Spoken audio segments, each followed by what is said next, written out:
Very good.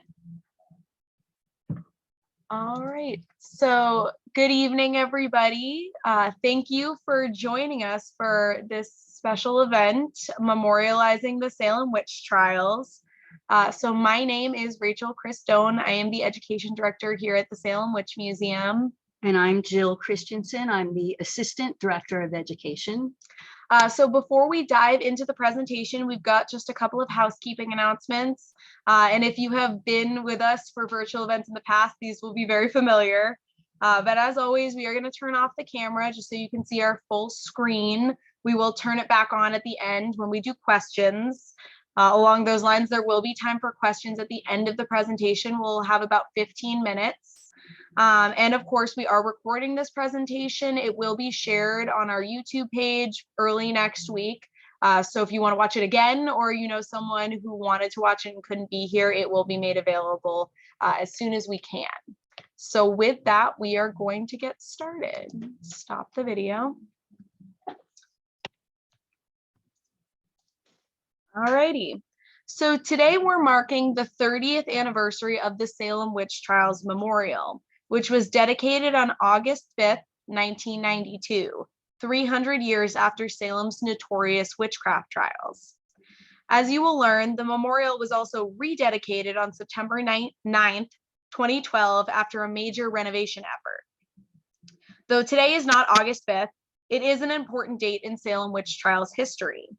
On this day, 330 years ago, Reverend George Burroughs, John Proctor, John Willard, George Jacobs Sr., and Martha Carrier were hanged.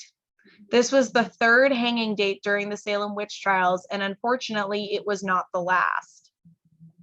The creation of the memorial was an important moment for Salem, as we, as a modern community, continue to think about the legacy and significance of this tragedy.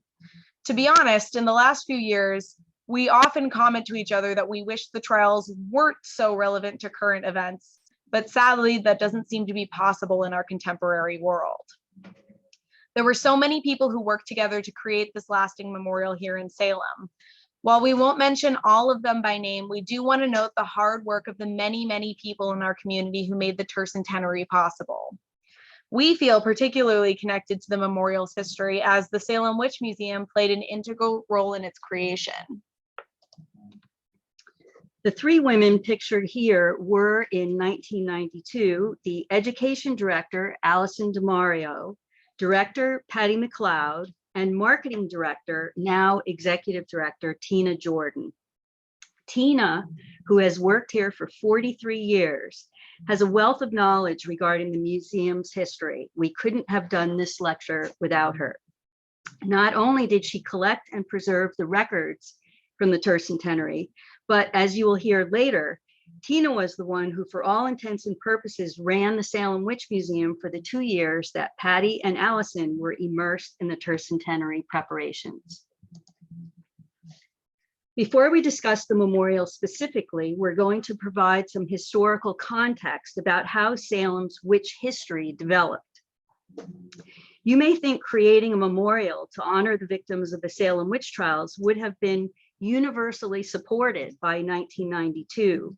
But the truth of the matter is, those who had roots in Salem viewed the Salem witch trials differently than did the casual visitor. We'll start with a brief synopsis of the Salem witch trials, a story many of you are likely familiar with. In the winter of 1692, two young girls in the home of Reverend Samuel Parris, the minister of Salem Village, which was a more rural area about 7 miles to the north and west of Salem town, began to exhibit strange and frightening behavior. They screamed, made animal sounds, writhed and twisted, and threw themselves to the floor. A local doctor examined them and said he could not find a medical reason for their strange fits. They were bewitched, he said, under an evil hand. It was likely the work of a witch. The diagnosis triggered the largest and deadliest witch hunt in colonial North American history. By the time it ended a year and a half later, 19 people were executed, 1 man was pressed to death, at least 5 people died in prison, and 150 to 200 people were accused of practicing witchcraft, arrested, and jailed. Many people came down with the strange afflictions, and the number of accusers grew to more than 50 people, including family members, neighbors, and friends of the supposed witches. Almost every town in Essex County was affected. This is an image from our museum's front vestibule. This large panel displays the known names of the accusers, accused, and executed from 1692. Unlike previous colonial witch hunts, once the trials were over and the jails emptied, the story did not fade into obscurity. The overwhelming number of people drawn into these events combined with the sense that something had clearly gone wrong, and that kept the witchcraft trials of 1692 in the realm of public discourse. As our former director of education, Allison DeMario, so aptly said, the Salem witch trials don't need to be sensationalized. These events were sensational. Perhaps another reason the Salem witch trials have remained such a historical touchstone to this day is the position these events hold in a quote unquote exceptional new country. This couldn't happen here, right? Gretchen Adams, in her excellent book, The Spectre of Salem, describes how the Salem witch trials became an important foundational story in America's early years. Not only was it included in the nation's earliest school books as an example of a moral failing, but it also became, in Adams' words, a metaphor which, quote, functioned well as a universally familiar shorthand for the social and political costs of sliding backward into a colonial world of irrationality, tyranny, and superstition, unquote. It was during the Civil War when the erroneous idea that witches were burned at the stake in Salem became solidified. There were numerous examples of Southern politicians referencing the Salem trials in their criticisms of the North, countering the condemnation of slave owners by alluding to an imagined Puritan witch hunter who burned those accused of witchcraft at the stake. You can see one example here from 1846, where a Southern politician stated, quote, Massachusetts is a great state, sir, a very great state indeed is Massachusetts. She could not well be anything else, sir, for she has Boston and Bunker Hill and the Rock of Plymouth. There the Mayflower landed the Pilgrims, and there witches and Indians and Quakers and Catholics and other such heretics were in the brave old days of old burned, literally by the cord. He went on to say, quote, I quote these things, sir, not to cast odium upon the people of the North as a people, but simply because slaveholders appear to be regarded as monsters, to show that there are some monstrosities we never commit, unquote. By the mid-1800s, the witchcraft trials were commonly referenced in literature as well. Numerous short stories, books, poems, and plays were produced by notable authors. Among them, Nathaniel Hawthorne, great-great-grandson of Salem witch trials judge John Hathorne, Henry Wadsworth Longfellow, and John Greenleaf Whittier.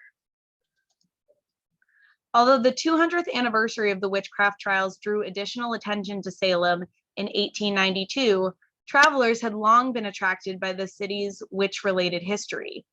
To quote Salem witch trials historian Marilyn Roach, the tourists came before tourism. There was an almost immediate interest in visiting Salem. While staying in the area in 1766, future President John Adams noted in his diary a visit to, quote, Witchcraft Hill, then believed to be the site of the 1692 executions. This popular interest in the witchcraft trials can be seen in numerous other primary sources. The first Salem Visitor's Guide was published in 1880 and included information about the witch trials. We were actually surprised to read the introduction to the 1895 edition of the guide, which noted, quote, the witchcraft delusion, which caused many to flee from Salem for their lives 2 centuries ago, now brings thousands of visitors to Salem each year, unquote. According to the guide, travelers interested in the witchcraft trials could visit the courthouse to view the witch pins, allegedly used to torture the accused in 1692, as well as the death warrant of Bridget Bishop. An 1892 article published in the Newburgh, New York Daily Journal describes the experience of a gentleman visiting Salem. He recorded the comment of one local who stated, quote, You have no idea how many people in passing through Salem stop off between trains and ask to be driven about to the places of interest. They all want to see where the witches were hung, and then they want to see where Hawthorne lived. And what of souvenirs? A sterling silver witch spoon was created and sold during the late 1890s by Salem's Daniel Low and Company. It's regarded not only as the first item to spark the souvenir spoon craze in America, but it's also thought to be the first witch city souvenir. Starting in the late 19th century, there was a cultural shift in the perception of the witch. Witches began to evolve. No longer the frightening servants of the devil, witches began to appear in Halloween postcards, advertisements, and popular culture as beautiful, good, and even glamorous figures. In 1953, Arthur Miller once again drew national attention to Salem's witch-related history with his play, The Crucible. Miller used the witchcraft trials as a metaphor to criticize contemporary behavior, specifically the McCarthy blacklists and actions of the House Un-American Activities Committee. 2 decades later, Salem gained further attention, this time through a different medium, television. In 1970, the popular series Bewitched filmed on location in Salem and the surrounding area. When Bewitched, the story of a beautiful witch married to a mortal man, aired these episodes, the connection between Salem, which was already known for its witch-related past, and the pop culture Good Witch was amplified on a national scale. The Salem Witch Museum opened in 1972, one of the first museums to tell the true story of the Salem Witch Trials. And a decade later, the now world-renowned Halloween festival, Haunted Happenings, was created. Visitation, particularly in October, soared. As the 300th anniversary of the Salem Witch Trials approached, a tercentenary committee was formed to discuss what would be done to mark this important event. Created by Salem's then mayor, Anthony V. Salvo, the committee met for the first time on April 22nd, 1986. The first memorial honoring a victim of the Salem Witch Trials was erected by descendants of Rebecca Nurse in 1885 on the family's homestead in Danvers. More than 600 people, many of them descendants, attended the unveiling of the granite obelisk inscribed with the John Greenleaf Whittier poem. We are only aware of 2 other early memorials, an 1894 plaque in Amesbury created for Susanna Martin, and another placed for John Proctor in Peabody in 1902. It's worth noting these early memorialization efforts were driven largely by descendants. Salem, the site of the trials and executions, was not yet ready to address its dark heritage. In 1988, 2 years after the Tercentenary Committee was formed, a statue created by local artists sparked a controversy. This 14-foot sculpture by Beverly artist Yanis Stefanakis depicted witchcraft victims Rebecca Nurse, Mary Esty, and Sarah Cloyce, 3 sisters accused of witchcraft, 2 of whom were executed in 1692. According to a 1988 New York Times article, quote, "Until Mr. Stefanakis offered to make a memorial sculpture, there was no commitment to commemorate the witch hunt's victims. Mr. Stefanakis said 13 artists before him were unsuccessful in seeking support for a memorial," unquote. The Foundation for the Witch Trials Memorial Fund, a Salem-based nonprofit, raised nearly $60,000 through private funds for this sculpture. Controversy erupted, however, centered on the creation of a private statue with no public input. It was felt by some that Mr. Stefanakis was perhaps driven by self-interested motives. By June of 1988, Reverend John Shala, pastor of the First Church of Salem and chairperson of the committee established by the mayor, resigned. Shala is quoted by the New York Times regarding the statue controversy, quote, "It was rushed through without a hearing and without the public being alerted to what he was doing. The community is divided as a result," unquote. Added Stefanakis, "I don't think they were ready for this despite 300 years. That's a fascinating statement that the community was not yet ready. Dark moments in history are often hard to reconcile in the modern day. While the witch image had evolved by this point, now holding a different place in social memory, In Salem and Danvers, witchcraft remains connected to a dark and tragic time. It would be no small achievement to appropriately recognize the 300th anniversary. It reminds us of a story shared by Danvers town archivist Richard Trask, who, when searching for the Salem Village Parsonage Foundation in 1970, was accosted by neighbors who suggested this tragic history should be left alone. Why bring this up? A recent article in Smithsonian's Folklife magazine by Swedish ethnomusicologist Jenny Tiedemann Osterberg addresses that country's difficulties in confronting their own dark history of 17th century witch hunts. In Sweden, in just over 100 years, 300 people were executed. In one particularly brutal 1675 episode, 71 people were killed in a single day in the parish of Torshacker. We recently hosted a lecture with the foremost expert on this local witch trial, who noted it also took this community 300 years to erect a memorial for the victims of this tragedy. They too experienced pushback, in their case from the church. It's interesting to observe how many centuries must go by before acknowledging such a deadly mistake. Following the resignation of Reverend Shala, John McHale, English professor at Salem State University, and Anne Farnham, director of the Essex Institute and an early opponent of the Stephanakis statue, were elected as co-chairs of what was now Salem's Tercentenary Committee. The committee had grown beyond its original role as an advisory group for the mayor's office. That same year, they received a $6,000 appropriation through the city council. As we noted, unfortunately, we are unable to name everyone involved, but here is the organizational chart from the February 1992 final report. In April of 1990, an open forum took place, which invited the public and interested parties to come forward with their ideas for the commemorative year. By July, a winning tercentenary logo design created by Sarah Bennett was selected by newly elected Mayor Neil Harrington. According to the tercentenary final report, this image was a gravestone rubbing taken from a historic marker in the Old North Cemetery in Wayland, Massachusetts. At the award presentation, Bennett said, quote, "I think of this face not as death, but rather as witness, a witness to the hysteria that fuels such events as the Salem Witch Trials," unquote. In researching this talk, we viewed some contemporaneous interview footage, which indicates even by 1990, the committee was still struggling to gain momentum. At this point, the Salem Witch Museum CEO, Biff Michaud, made key members of the museum's administration, Director Patty McLeod, and Education Director Allison DeMario, available to focus exclusively on the tercentenary. Salem's new mayor requested that an executive director be named to manage the project, and Linda McConkey was hired in January of 1991, completing the core team that would take on the 300th anniversary commemoration. We think of Patty, Allison, and Linda as the power trio.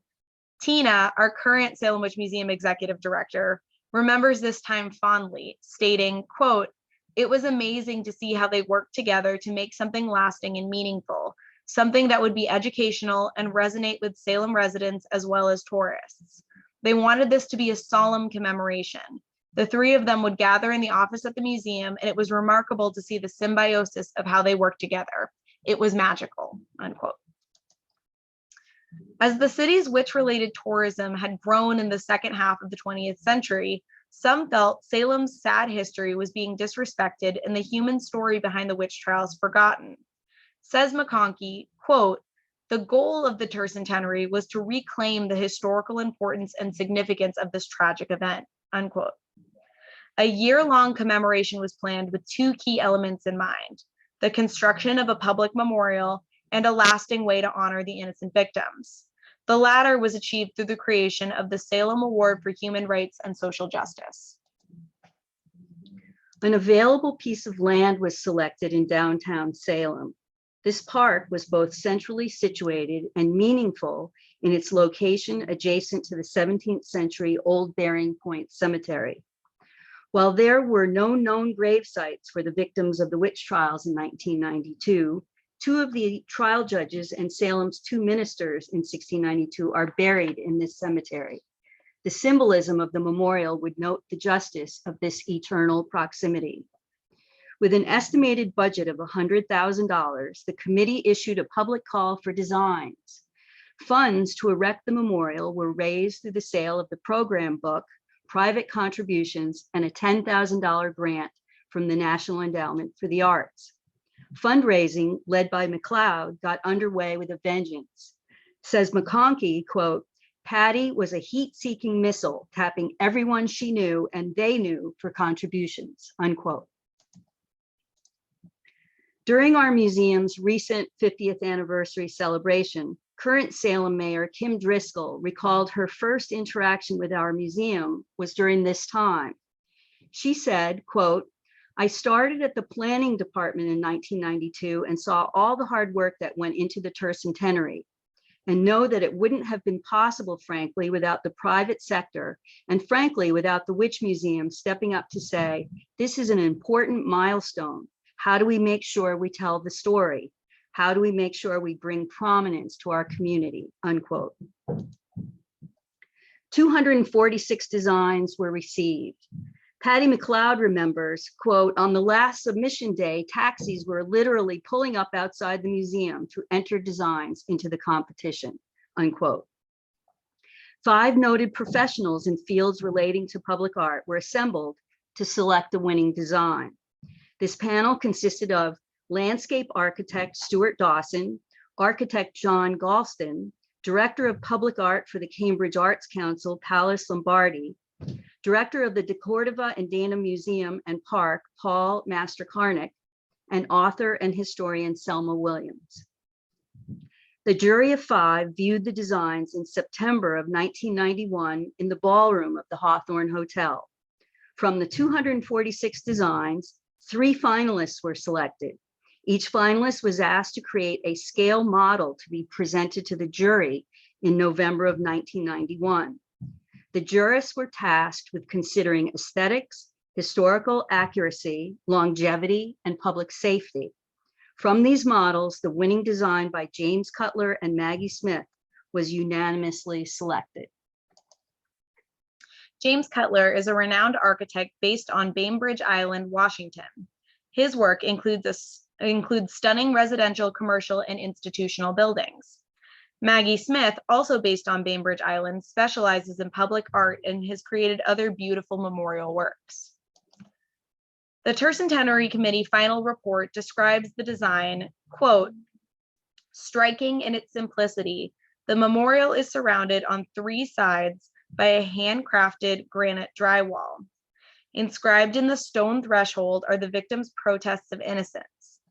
These protests are interrupted mid-sentence, symbolizing society's indifference to oppression. 6 locust trees, the last to flower and the first to shed their leaves, represents the stark injustice of the trials. At the rear of the memorial, visitors view the tombstones of the adjacent 17th century charter burying point, a reminder of all who stood in mute witness to the tragedy. Cantilevered stone benches within the memorial perimeter bear the names of each of the 20 victims, creating a quiet, contemplative environment in which to evoke the spirit and strength of those who chose to die rather than compromise their personal truths," unquote. It was Alison DeMario's idea to contact playwright Arthur Miller, the author of The Crucible, to unveil the winning memorial design. Her colleagues loved to tell the story of the day she phoned Arthur Miller. Expecting to hear an assistant or secretary on the other end, Allison was shocked when Miller himself picked up the phone. In the cramped quarters of the museum office, Allison slid under her desk so she could have a private conversation with him, and he agreed to take part. The design was unveiled on November 14th, 1991 at a gala reception at the Peabody Museum. Those in attendance vividly remember Miller's concluding remarks, where he read a selection from the last act of The Crucible. Over the next 9 months, the memorial was constructed. In January of 1992, a second public forum was held. Those with objections or ideas were encouraged to attend. One of the reasons for this second public forum was due to concerns voiced by the modern witch community. Quoted in a Washington Post article from September of 1992, prominent local witch and founder of the Witches League for Public Awareness, Lori Cabot, criticized the tercentenary preparations, stating, quote, "Visitors to Salem will take away that witches are evil, devil worshippers, and Satanists." According to the final report, quote, "Many practitioners of witchcraft in the area believed that explanations about the tenets of Wicca or witchcraft should be incorporated into the tercentenary commemoration," unquote.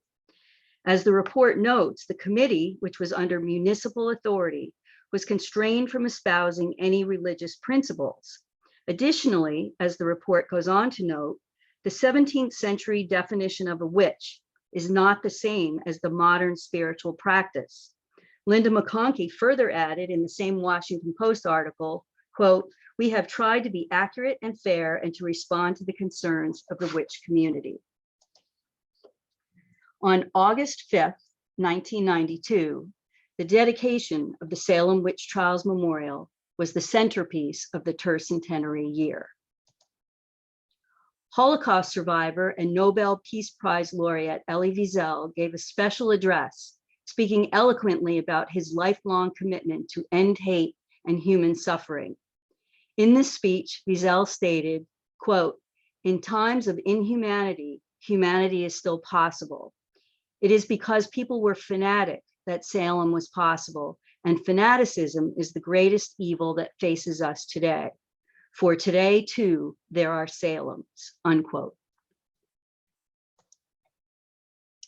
The commemoration took place throughout the entire year with a wide range of events: an exhibit at the Essex Institute of 45 entries from the memorial competition, a presentation of a new play, Salem's Daughters, at Salem State University, a roundtable discussion about the evolution of our court system since the witch trials, and Gordon College's acting troupe, History Alive's dramatization of Bridget Bishop's trial, which continues today as Cry Innocent. There were concerts and school projects and exhibits. On March 1st, 1992, the tercentenary inauguration was held at Salem's Old Town Hall. Keynote speaker Joshua Rubinstein of Amnesty International noted that the lessons of the Salem witch trials are a way to examine human rights violations throughout history.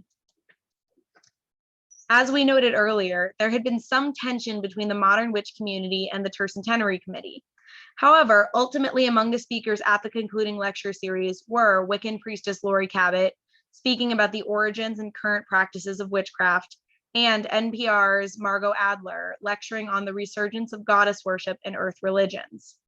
In speaking with a few modern witches in Salem today, we learned this memorial holds special meaning for them. In describing her experience with the memorial, Margaret, a Salem resident, practicing witch, and owner of The Witchery, stated, quote, "When I am at the Witch Trials Memorial, I'm not analyzing from a historical perspective. I'm feeling it, and that's why it's such a powerful memorial. It allows me to feel," unquote. The second goal of this commemoration was to leave a lasting educational legacy, which was achieved through the creation of the annual Salem Award for Human Rights and Social Justice. Patty McLeod reflects, quote, "We knew not everybody was going to come and see the memorial. We wanted the award to be a lasting teaching tool," unquote. The award's first winner, Gregory Allen Williams, delivered an unforgettable speech at the 1992 dedication. Williams was a hero of the South Central Los Angeles riots, which had erupted earlier that year after the acquittal of the police officers charged in the beating of Rodney King. The original stated purpose of this annual award was to, quote, "encourage an understanding of the lessons of the Salem witch trials in the context of contemporary life. By studying the Salem witch trials, we can observe that social responsibility in times of crisis is fostered through individual responsibility. Throughout history, communities in chaos have been restored to order by the outspoken protests of a few good citizens who speak bravely and act with courage. In Salem, Massachusetts in 1692, many individuals risked their lives to speak against the oppression of the trials and to call for order and forgiveness. We continue to depend upon those individuals who will not be silenced by fear and social disorder. Each year, the Salem Award is presented to such an individual whose work or deed has advanced the cause of human rights and social justice," unquote. Today, the Salem Award is presented annually by an organization now known as Voices Against Injustice. It was felt by many that this new title, adopted in 2018, better reflected the mission of the organization, which is, according to their website, to, quote, "celebrate today's champions of human rights by presenting the annual Salem Awards, stewarding the Salem Witch Trials Memorial, and inspiring members of our worldwide community to confront fear and social injustice with courage," unquote. Past recipients of the Award for Human Rights and Social Justice include Cosecha, Massachusetts, the Massachusetts Bail Fund, Anna Maria Archila, the Ground Truth Project and its founder, Charles M. Sennett, Ann Driscoll, Jose Antonio Vargas, and Neil Katyal. This year's award recipient will be civil rights journalist Jerry Mitchell. Salem was not the only city in Essex County to note the 300th anniversary. On May 9th, 1992, Danvers dedicated their locally designed Witchcraft Victims Memorial. Danvers historian Dan Gagnon notes this is, quote, "the first and only memorial to honor all of the known victims of 1692, unquote, including those who died in jail." Other towns followed suit that year. Topsfield dedicated a memorial to 3 area women hanged in 1692, Mary Esty, Sarah Wilds, and Elizabeth Howe. Peabody honored Giles and Martha Corey with 2 markers. Rowley placed a stone for Margaret Scott, as did Middleton for John Willard. The Peabody Historical Society rededicated its 1902 John Proctor Memorial. The remains believed to be George Jacob Sr. were discovered on his land in the late 19th century, reburied, and then exhumed when the property was sold in the 1950s.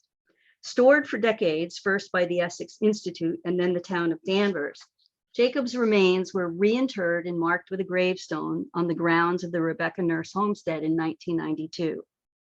Marblehead's marker for Wilmot Red, placed in the old Burying Hill Cemetery near her 1692 home, was not erected until 1998. As there are still victims with no individual memorial stones, efforts may continue. For many years, conventional wisdom believed the executions in 1692 had taken place at the summit of what is known as Gallows Hill. In 2016, a team of researchers concluded that local historian Sidney Purley had correctly identified the hanging spot in 1921 on Proctor's Ledge near the base of that hill. A simple memorial designed by landscape architect Martha Lyon was dedicated there on July 19, 2017, the 325th anniversary of the second hanging date. The Proctor's Ledge Memorial is located in a residential neighborhood outside of Salem's downtown area. Despite the efforts of countless people to make the Salem Witch Trials Memorial a reality, less than 20 years later, the structure had fallen into disrepair. In fact, the decay began very early. In 1998, Patricia Zido, who worked on the Tercentenary Committee from 1987 to 1993, wrote a letter to then Mayor Stanley Yusevich detailing the memorial's deterioration. In this letter, she outlined 7 major issues that warranted attention. They were as follows. The grass was often overgrown, and when it was cut so short that it did not allow for healthy growth. The myrtle vinca that was under the benches was withered and ugly. Lights under the trees were broken. Areas surrounding the trees needed to be trimmed and mulched to look cared for and neat. Some of the stones on the walls had become dislodged or had been stolen. The side gate from the burial site needed to be fixed. And last, but definitely not least, papers and trash needed to be picked up daily, and the threshold needed to be swept. The problem that led to the deterioration was twofold. First, it was never clear who was responsible for the memorial's lasting upkeep. Secondly, the original design called for the stones to be loosely laid with no supporting mortar. In addition, people began to take pieces of it away as souvenirs, and it was frequently used during the geocaching craze during the first decade of the 21st century.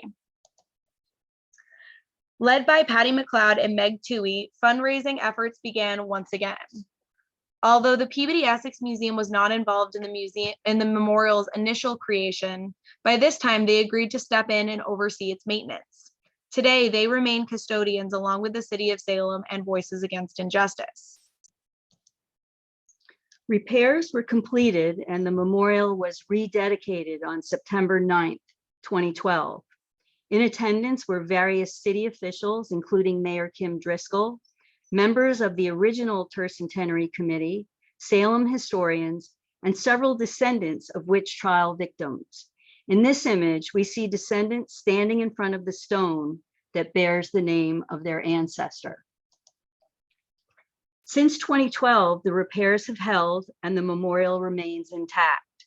However, maintaining a public memorial remains a challenge, particularly in a city with such high visitation. In 2021, the city of Salem opened a visitor center in the historic Pickman House with information on both the Salem Witch Trials Memorial and the adjacent Old Burying Point Cemetery. Though their primary focus is maintaining the cemetery and guiding visitors through this fascinating site, they also keep an eye on the memorial. Like so much about this unique city, the Salem Witch Trials Memorial means different things to different people. For modern witches, it is affirming. For descendants, emotional. For tourists, it is an essential stop. Conversely, a few longtime Salem residents we spoke with never visit, nor do they have a strong opinion about it. Today, it's gratifying to see the memorial has been embraced by disparate parts of our community who may have not been behind the project initially. Since 1992, more and more self-identified witches have moved to Salem. These individuals practice an earth-based religion and find spiritual contentment in the legacy of the witch. Several we spoke with found this memorial to be a peaceful and contemplative spot with personal meaning. In recent years, as genealogical research has become more accessible, there has been an increase in descendants arriving in Salem. For many, traveling to Salem is an important pilgrimage. As there are no gravestones in Salem, the memorial has become the place to pay their respects. Throughout the year, and particularly on the anniversaries of the hanging dates, flowers, coins, and small objects are left on these stones. Thousands of tourists visit the memorial each year. While most treat the space with respect, some, particularly in October, don't appreciate the weight of this tragic history. Perhaps that's the reality of a public memorial, particularly one remembering such distant events. At first glance, Salem can be a bit confusing. As the site of America's most famous witchcraft trials, this is the place where the many different definitions of the witch have come to repose.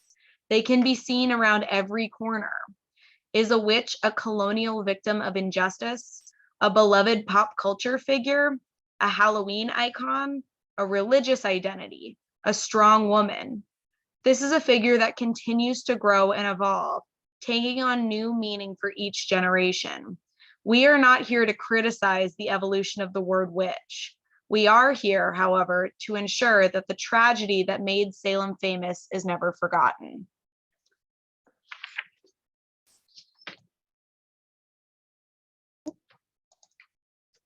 That is the end of the presentation. So we do have some time for questions. I see the chat has been going wild.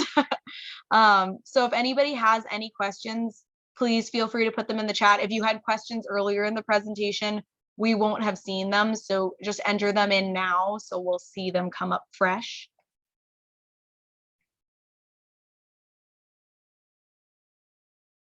We have some people saying they want to come back and visit again. So we have a question, can you order souvenirs? I don't know if you mean from the memorial, to which the answer is no. I mean, our museum has an online store, but in terms of the memorial, not so much. From the museum, yes. Yes. Okay. Somebody said, I frequently ask people who call themselves a witch how long they've been practicing. It's always an interesting question. I've heard a rumor that the trees are symbolic of. So the question is, and I've heard this rumor as well, this idea that there's 6 trees, which is referencing 6 men. We have poured through, through the paperwork. It doesn't seem as though that was intentional. That was not part of the symbolism in at least the creation of the memorial. You're welcome. So Sarah Osborne died in jail. She died before she could be executed. So the stones are for the people who were executed. However, her name is included in the Danvers Memorial, which includes the people who died in jail. Right. Who puts the candles on the memorial stones? You know, everybody. Yeah. There are many descendants who come and do that. There are some tour guides I know who regularly take people to the memorial and leave various things. And Margaret said that, who was the practicing witch we referenced, she sometimes goes and leaves flowers. So many people do. Are there any prominent events coming up in the next year? I asked because planning a trip to Salem takes so much time. Well, Salem itself is celebrating its 400th anniversary in 26, right? Yep. So 4 years from now, that will be interesting. That October will be very interesting.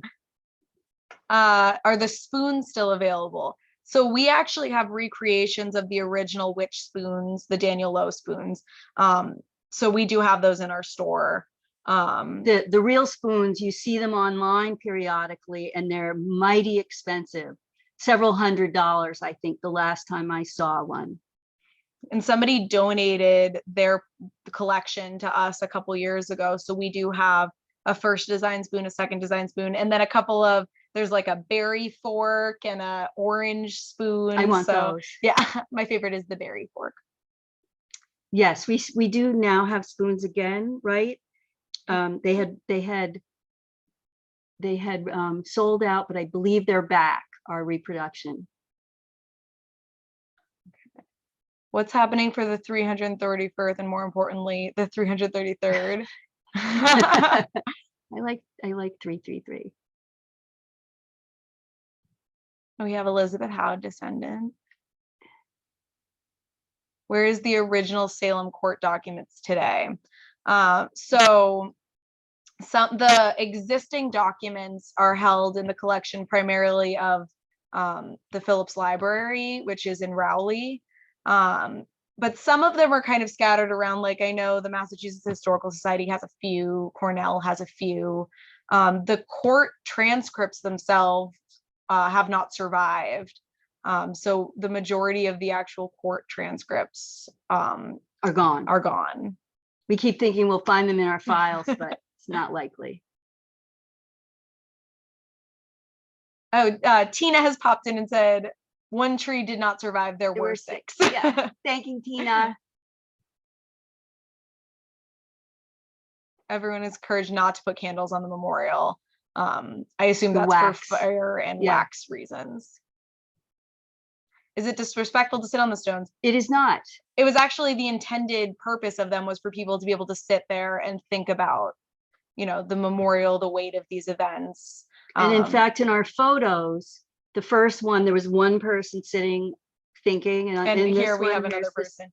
Yeah. So that's the purpose. And the Giles and Martha are really nice.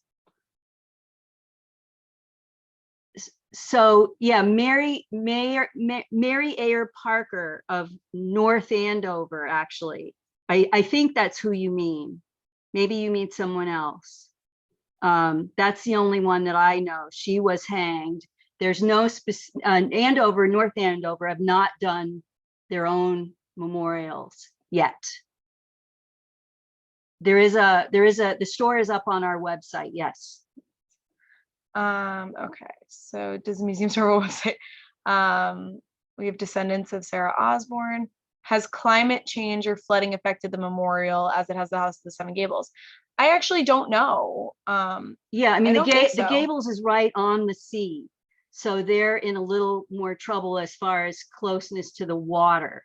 This is a distance away, as is the Witch House, but then there are all the other things that go on because of climate change. Okay.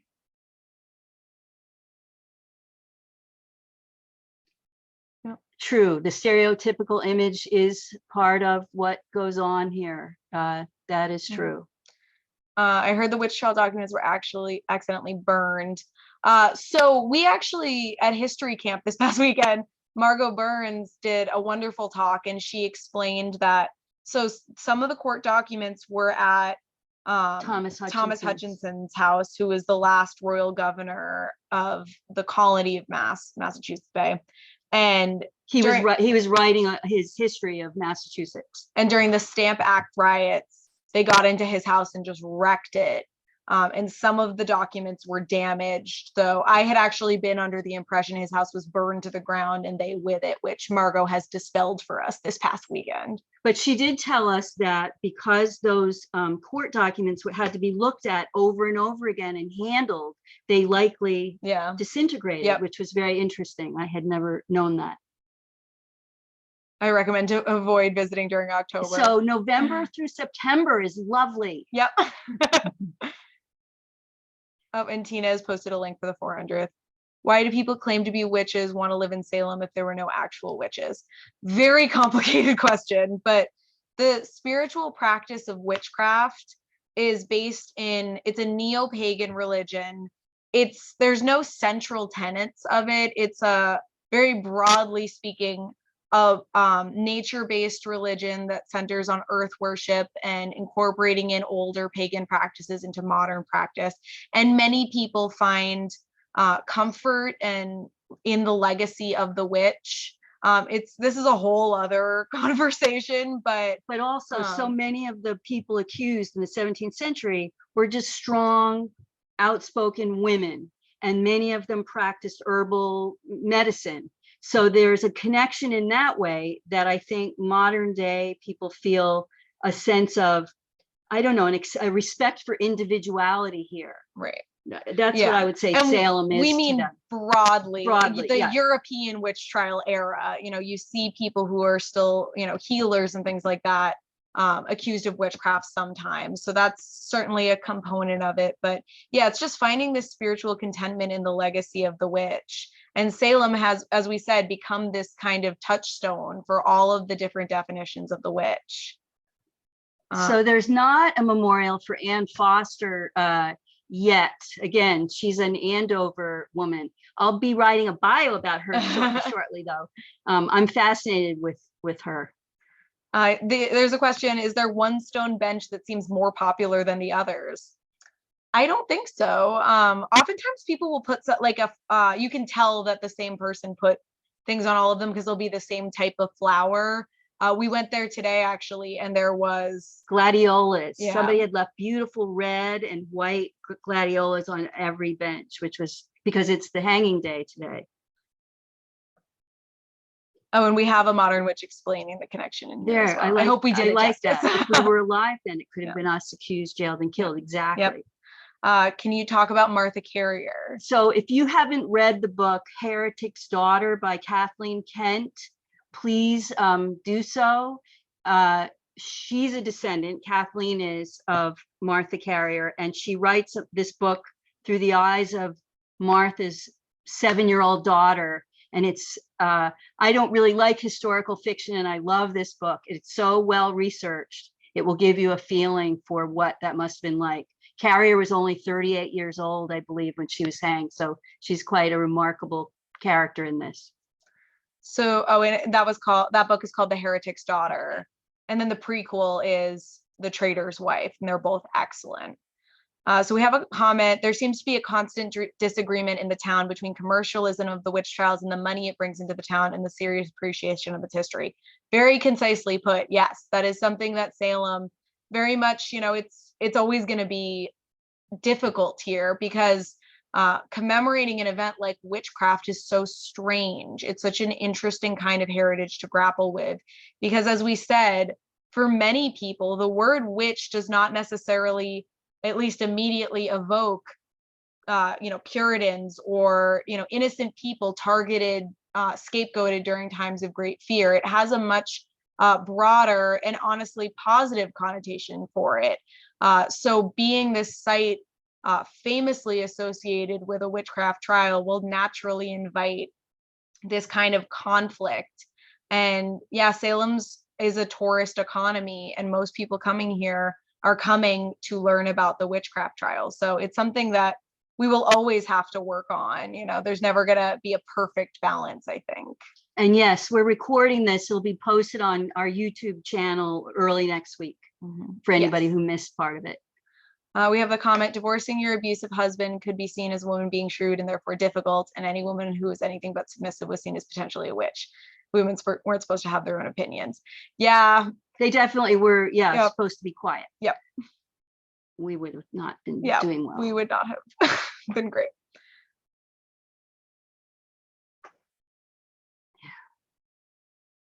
Why the quotes are cut short or interrupted. So the symbolism of that is society's indifference, I think, to the fact that those are quotes that are, supposed to be from the individuals executed. So, and their lives are cut short also. So they are interrupted, lives interrupted. Yes. And there's a comment in here that men were executed for witchcraft as well. Absolutely. But 6 in this case. If you look at, 5 hanged, 1 man pressed. Right. If you look at the grand scheme of witchcraft trials, let's go with the estimate of about 45,000 people killed in total. And that's always going to be a rough estimate, but that's the one I usually go with. About, well over 50%. It's something like 75% of the people who were killed were women. So it's not a gender exclusive crime, but it is a gender related crime. Thanks, Marilyn. Thanks, Marilyn. So I wish we could quote, there's a great book called the Kristen Soleil's book, Witch Hunt. Yeah. Where she travels around Europe in various places, and Salem and New York, visiting places that have had these sort of tragedies happen. And she has this beautiful quote about what is Salem. Is it, this crazy commercial thing? Is it this emotional place? Is it this? Is it that? And in the end, she says, it's all of that. When you're on the ground here, it's like a shapeshifter, and it becomes what you want it to be. It's quite an amazing place to live and work, I have to say. So if there are no other questions, I think we will wrap it up here. Thank you so much to everybody for coming at 6:30 on a Friday night in the summer. Wonderful. This was a great turnout. Thanks, Carol. It was good to see some of our friends here in the chat as well. So thank you, everybody, and we hope to see you someday in Salem. Oh yeah, and before we quit, thank you, Tina, if you're still on. Our beloved boss, Tina, who we mentioned in the presentation. I think she's on here. Thank you for everything. Yeah. All righty. Yay. Yay. All right. Good night, everybody. Okay. Super engaged.